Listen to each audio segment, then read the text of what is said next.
This is your angel's message for today.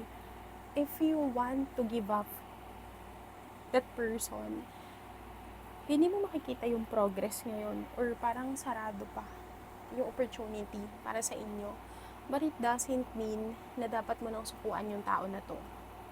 Kasi in the near future, magkakaroon ng changes or magkakaroon ng progress yung connection yung dalawa. And sinasabi dito na hindi mo naririnig or hindi mo pa nakikita dahil hindi mo pa siguro tanggap kung ano yung nangyari. And sinasabi ng cards mo na you have to look for a sign and be aware of everything that's going around you. You might be observing an angel numbers or pwedeng tignan mo kung ano yung gustong i-decipher na message ni universe para sa'yo.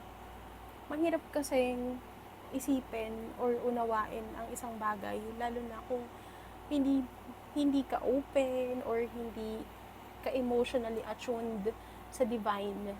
So you need a divine timing for you to understand what a true situation is, what true love is. Okay. Some of you might be seeing 333, 555, 1111.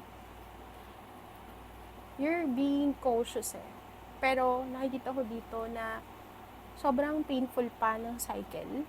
Pwedeng hindi mo pa napapatawad yung sarili mo sa mga nangyari. And tinuturuan ka ng cards dito na matutunan mong yakapin yung mga pagbabago at patawarin mo ang sarili mo. Kung may nangyari na hindi mo inaasahan, that is something na hindi mo makokontrol.